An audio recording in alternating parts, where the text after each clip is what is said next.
In this video, I'll show you the project list and how to navigate to your projects and sub-projects. Okay, so on the dashboard, you can see there's a list of recent projects that I've been working on, and I can go straight away from here as well. And there's a list of all the projects you can get from here, from See All. What you can do is also in the project section here, if you click here, you'll see that there's a button called project list. Just click here, let's go from here, and you'll see all the projects listed here with their status and the progress as well.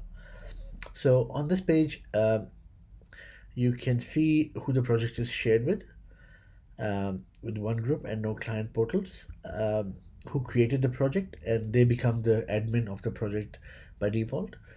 Um, Updated 1 hour ago, a budget, and all the actions that you can perform on the project here. But this is for a separate video. I'll create a separate video for this, but let's look at the projects here. And you can see there's 2 sub-projects here and three tasks as well. So click here and you'll see the sub-projects here.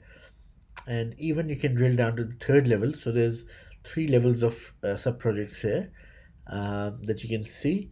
And so let's click on, if you want to get inside the project, just click here on the name of the project and you'll be taken inside the project.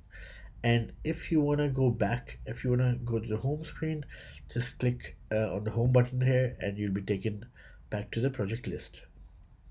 Now in the project list, you can change the status of the project and you can add your own status as well. You can see the project progress here, and just all my projects are listed over here that are current. I can mark a project as archived as well, so from there, but I'll explain that in another video.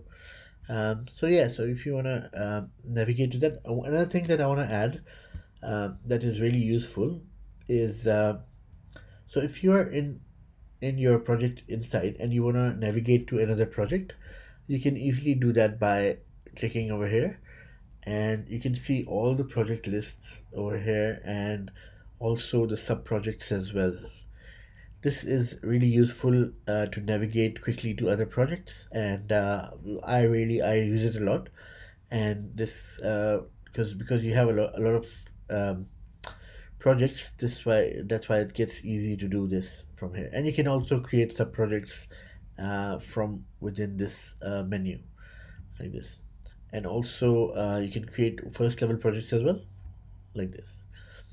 Okay, thanks a lot for this for watching this video, and I'll see you in the next video.